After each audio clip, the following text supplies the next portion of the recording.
أعوذ بالله من الشيطان الرجيم بسم الله الرحمن الرحيم আসসালামু আলাইকুম ওয়া রাহমাতুল্লাহি ওয়া বারাকাতুহু। শ্রোতাগণ এবং দর্শকবৃন্দ, আপনাদের সকলকে জানাই আসসালামু আলাইকুম ওয়া রাহমাতুল্লাহি ওয়া বারাকাতুহু। পবিত্র রমজান মাসে আমরা অবস্থান করছি।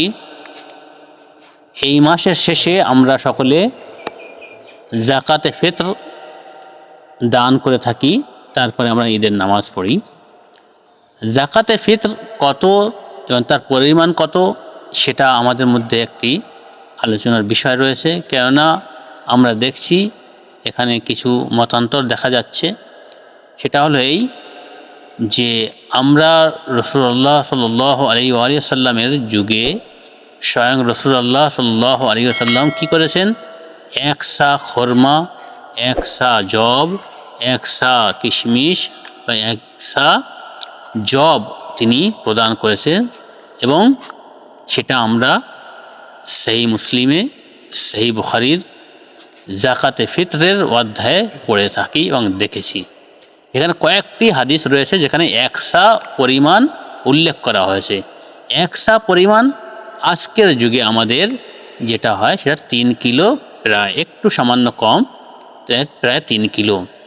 তো আরবদের যে প্রধান খাদ্য ছিল সেই প্রধান খাদ্য দান করা হতো। আমাদের দেশে প্রধান খাদ্য কি? চাল বা গম। যারা চাল বেশি ব্যবহার করে তারা চাল দেবে, যারা গম বা আটা ব্যবহার করে বেশি তারা আটা দেবে। তা আমাদের এখানে আমরা চাল খাই, সেই জন্য আমি চালের কথা বলবো। চাল ব্যবহার করি। তো একসা পরিমাণ 3 কিলো। কিন্তু আমি দেখলাম গত পরশু একজন আমাকে একটি চিঠি পাঠিয়েছে, পত্র, যেখানে লেখা রয়েছে যে কলকাতার নাখোদা মসজিদের ইমাম সাহেব এলান করেছেন যে 65 টাকা ফিতরা দান করতে হবে।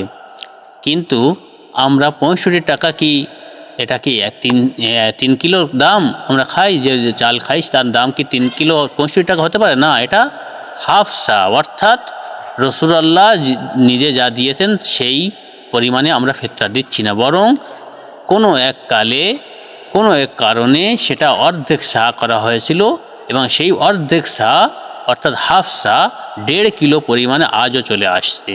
কখন হয়েছিল?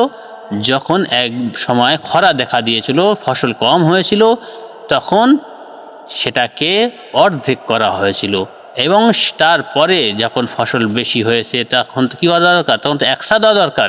কিন্তু না, সেই হাফ সা, অর্ধেক সা এবং 1.5 কিলো পরিমাণের দাম দিয়ে আসছে, এবং কিয়ামত পর্যন্ত সেটা এরা অব্যাহত রাখবে। তাহলে আমরা রাসূলুল্লাহ সাল্লাল্লাহু আলাইহি ওয়া সাল্লামের সুন্নত কি ইত্তেবা করছি, অনুসরণ করছি? আমাদের রাসূলুল্লাহ সাল্লাল্লাহু আলাইহি ওয়া সাল্লামের সুন্নতকে এবং তার যে রীতিনীতি ছিল সেটাকে আমাদের সেই পদ্ধতি চলা দরকার। তো আজকের আমরা এখানে বলবো রাসূলুল্লাহ 3 কিলো দিতেন, আমরাও 3 কিলো দেবো।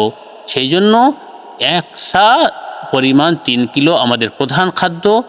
ভাত খাই আমরা, এখানে চাল ব্যবহার করি, সেই চাল আমরা 3 কিলো দেবো ইনশাল্লাহ। কিন্তু 65 টাকা যেটা এলান করেছে সেটা আদৌ সঠিক নয়, ঠিক নয়, বরং রাসূলুল্লাহ সাল্লাল্লাহু আলাইহি সাল্লাম সেটা 3 কিলো দিতেন। সেটা দাম হবে আমাদের 65 টাকা, যদি ডবল করি তাহলে এটা হবে 130 টাকা। তো আমরা যে চাল খাই, যে যেমন যে চাল খেয়ে থাকে সেই চালের দাম 3 কিলো দিতে পারে, বা সেই চাল 3 কিলো প্রদান করতে হবে কাকে? যারা মিসকিন। আসসালামু আলাইকুম ওয়া রাহমাতুল্লাহি ওয়া বারাকাতুহু।